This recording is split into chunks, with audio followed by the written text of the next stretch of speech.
The topic about which we are going to discuss today is medical emergencies in the pediatric dental patient.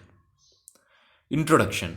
Medical emergencies in the dental office reveal that the majority of the recommendation for treating medical emergencies are oriented towards the adult patient, and recommendation for the management of the medical emergencies in child patients are not at all available. We should have an obligation to the patient to perform dental treatment in a manner that does not impose any unnecessary medical risk as a result of that treatment. Anaphylaxis. Anaphylactic shock is an immediate and explosive resultant allergic response to the introduction of substance to which the patient has been previously sensitized.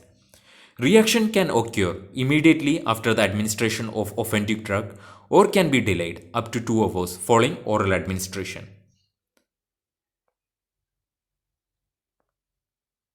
Now let's see about the symptoms. Patient may experience itching, rash, anxiety, headache, restlessness, nausea, an acute fear that something is going to be wrong, respiratory difficult, wheezing, cyanosis, rapid and weak pulse, sudden drop in blood pressure, cardiac arrhythmia, cardiac arrest. The treatment includes keep calm to avoid panic in patient and our staff, and ask the assistant to call the physician and an ambulance. Meanwhile, administer epinephrine 1:1000 intravenously or intralingually 0.125 to 0.25 cc in child and 0.5 cc in adult, that is 0.01 milligram per kilogram up to a maximum dose of 0.025 milligram per kilogram, and repeat after 5 minutes if the first dose is ineffective up to a maximum of 3 doses. Following this, patient should be placed in a supine position and Benadryl should be administered intramuscularly in the dose of 25 to 50 mg for children. For adult, it is 50 to 100 mg and will not counter the effect of histamine already released, but will prevent the further release, and oxygen should be given, and if severe laryngeal edema is there, a cricothyroid membrane puncture is given, and patient should be treated with medical personnel as soon as possible. Now let's see about the precautions. Thorough medical history is important, and patient with previous reaction to drugs or insect bites should be suspected, and no unnecessary drugs should be administered. And the allergic reaction, it is a specific change in the reactivity of tissue to antigenic substance. Specifically, it is a reaction resulting when a second dose of antigen reacts with the fixed antibiotics. Let's see about the symptoms. Itching, skin rashes, hives, swelling of the face, hands and eyelids, nasal congestion and sneezing, nasal congestion, respiratory difficulty and laryngeal edema. Let's see about the treatment. In the case of mild reaction, the patient should be referred to a physician immediately, and if the reaction is moderate, the patient should be given Benadryl orally or intramuscularly in the dosage of 25 to 50 mg for children, that is 5 mg per kilogram per 24 hours to a maximum of 300 mg. And for an adult, it is 50 mg. A physician should be consulted. The patient should be seen immediately for observation, and if the symptoms progresses rapidly and respiratory difficulty ensures, treat as outlined for the anaphylaxis. Now let's see about the acute asthmatic attack. Bronchial asthma is a type of pulmonary incompetency manifested by recurrent paroxysm of dyspnea of characteristic wheezing type and is caused by a narrowing of the smaller bronchi and bronchioles. Now let's see about the symptoms. A history of asthma is an important factor in diagnosing an attack. The patient will exhibit a rapid and full pulse, wheezing characterized by prolonged respiration, a normal or elevated blood pressure and possible cyanosis. Now let's see about the treatment. Many aesthetic patients have their own medical inhalers which they use when an attack arises. If this is the situation, the patient use of the inhaler may be all that is needed for this relief. If the inhaler is of bromelain type, however, it is for the prevention of an attack and not treatment. If the patient has no inhaler, epinephrine 1:1000 should be given subcutaneously in the dosage of 0.0125 to 0.25 cc for children, that is 0.01 mg per kilogram to a maximum dosage of 0.025 mg per kilogram, and 0.25 to 0.5 cc for adults. And repeat after 20 minutes if there is no relief, and oxygen should be administered, and patient should be kept semi-erect to avoid compromising the airway. The patient should be referred to medical personnel immediately for evaluation and further therapy. Now let's see about the precautions. A history of asthma and previous attacks stimulated by anxiety is important. Consultation with the patient physician may be indicated and pre-medication might be considered. If the patient has an attack, dental treatment should be terminated and should not be resumed until consultation with the child's physician and has been accomplished. If the patient begins wheezing and has no history of asthma, an anaphylactic reaction may be suspected. Now let's see about syncope. It's characterized by a sudden drop in blood pressure and bradycardia, that is 40 to 60 beats per minute, via neurogenic mechanism. There is capillary pooling of blood and dilation of the vascular bed leading to decreased cerebral perfusion. Now let's see about its symptoms. The patient may exhibit a slow and weak pulse, a decreased or normal blood pressure, increased respiratory rate, pallor, cold and clammy skin, dilated pupils, eyes rolled upward and loss of consciousness. Now let's see about the treatment. Place the patient in Trendelenburg position and administer oxygen, loose tightened close around the neck, and place a cold towel on the forehead and pass an ammonia inhalant under the nose for stimulation. If the patient does not respond, get immediate medical help and institute supportive therapy as necessary until help arrives. This is the Trendelenburg position. Now let's see about the precautions. Patient positioning, that is, as it is employed in forehand dentistry, can reduce the likelihood of fainting as it is more apt to occur with the patient in an upright or semi-upright position. The incidence of fainting is higher in males than in females and greater in males under 25 years of age. A common predisposing factor has been suggested to be the lack of food. And let's see about the respiratory obstruction. This emergency arises when the upper respiratory passage becomes obstructed by one of the several means. The obstruction may be caused by the tongue, vomitous blood, or a foreign object lodged in the region of the glottis.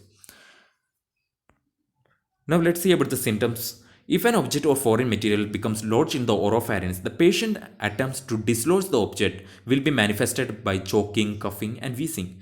Laryngeal spasm may also occur. The patient will make a violent attempt to breathe, may become cyanotic, and will lose consciousness if the obstruction is severe. Now let's see about its treatments. Attempt should be made to remove the object and first suction the oral cavity. Then if the obstruction persists, attempt removal by delivering 4 sharp blows to the back between the shoulder blades while supporting the patient's chest with the other hand. A small child may be held upside down for this procedure. Additional attempts at dislodging the object may be made via the Helminch maneuver procedure. If those attempts fail, position the head for maximum opening of the airway and attempt to ventilate the patient utilizing oxygen. If visual access can be obtained, attempt to remove the object with properly contoured forceps. If the obstruction cannot be dislodged, a cricothyroid membrane puncture will be necessary to open an airway to save the patient life.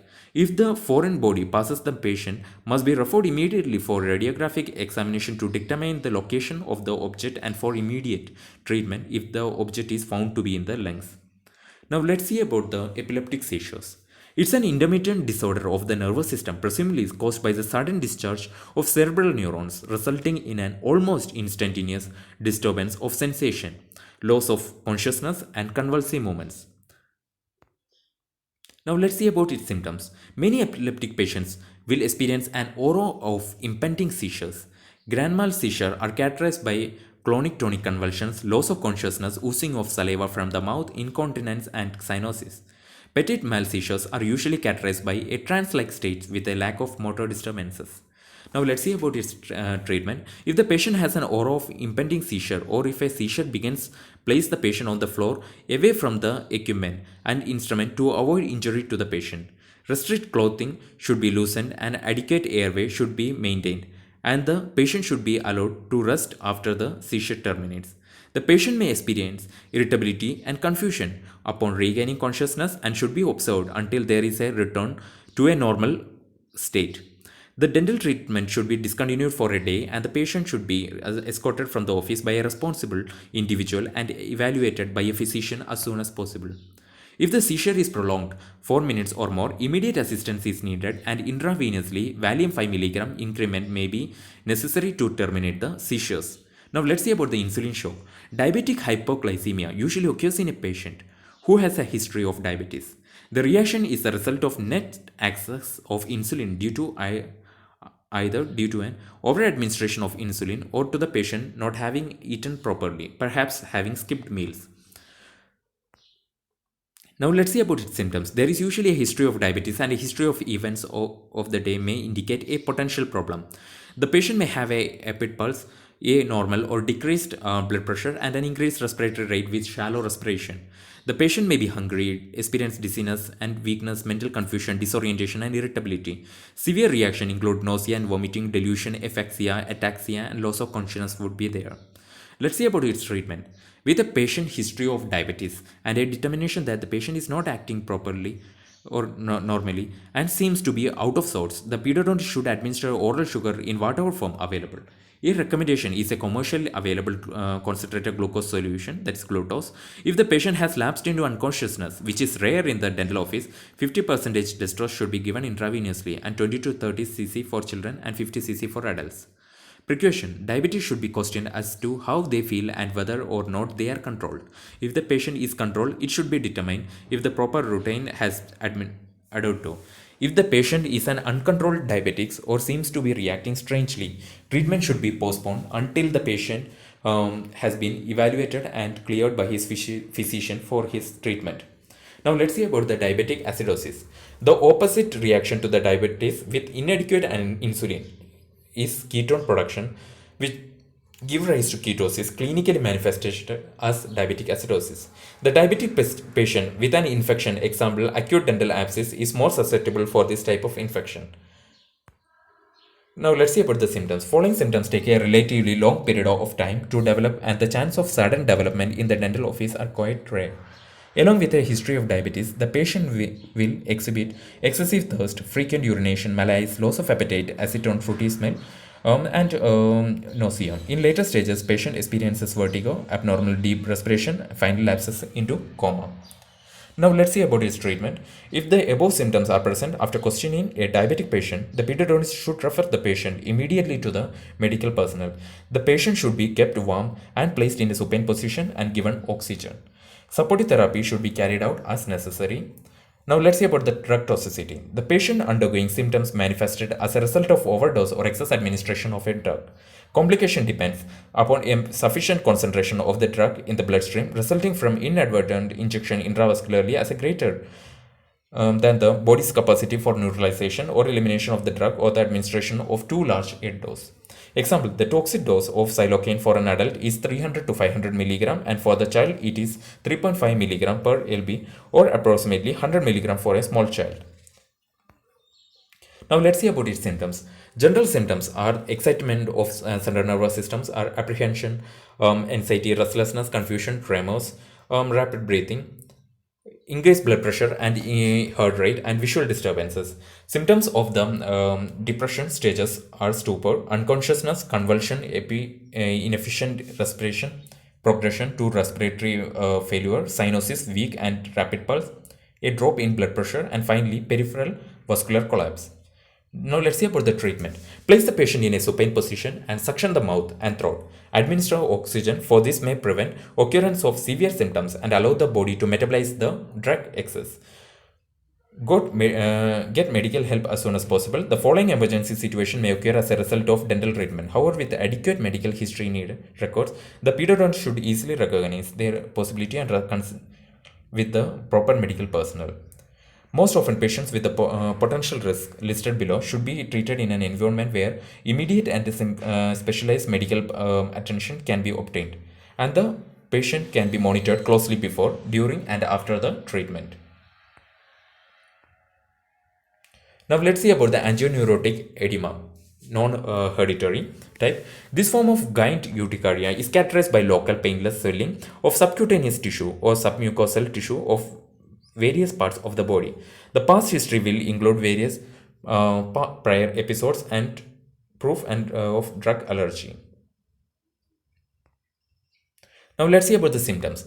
Patient will most often exhibit single or localized painless swelling on the face, hand, and genitals, with the tongue and pharynx rarely affected. The disease is caused by an allergic response to food, drug, infection, or emotional stress. Now let's see about the treatment. These episodes can be prevented by the consultation with the physician and proper antihistaminic therapy. If an episode occurs, ventilate should be given intramuscularly in the dosage of 25 to 50 mg for a child, that is 5 mg per kilogram per 24 hours to 300 mg maximum dose, and 50 to 100 mg for an adult. And patient should be referred immediately for medical attention. Now let's see about the angioneuritic edema, hereditary or familial type. This type is frequently recurring edema of tissue and is triggered by trauma to patients who have a familial history of this type of reaction. The trauma induces histamine release either locally or widespread.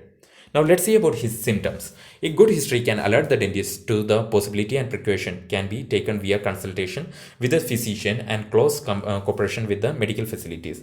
The onset of symptoms may take up to several hours. The lips, face, under the eyes, tongue and neck are the first ones to manifest obviously. Swellings after trauma, after extraction. Edema of the neck tissues, uvula, epiglottis, soft palate and vocal cord causes difficulty in breathing and affects asphyxis in severe cases. Now let's see about its treatment. Adequate history, precaution and preventive therapy is a must. With the onset of symptoms, a physician and an ambulance should be summoned. Benadryl should be given intramuscularly in the dosage of 25 to 50 mg per kilogram per 24 hours to a maximum of 300 mg and 50 to 100 mg for an adult. If symptoms continues and the patient experiences respiratory difficulty, epinephrine 1:1000 should be given intravenously or by sublingual injection in the dosage of 0.125 to 0.25 cc for children, 0.01 mg per kilogram to a maximum dosage of 0.025 mg per kilogram and of 0.5 cc for adults. If the patient continues to have respiratory difficulty, which progresses to respiratory obstruction, a cricothyroid membrane puncture may be necessary to establish an airway. Now let's see about the adrenal crisis. This condition comes about as a result of insufficient corticosteroid output during a stimulation such as stressful situation. Causes of the condition may be due to the destruction of adrenal gland, that is Addison's disease, tuberculosis or adrenal tumor or atrophy of the adrenal gland in situation requiring long-term steroid therapy, example that is asthma, the leukemia or rheumatoid arthritis.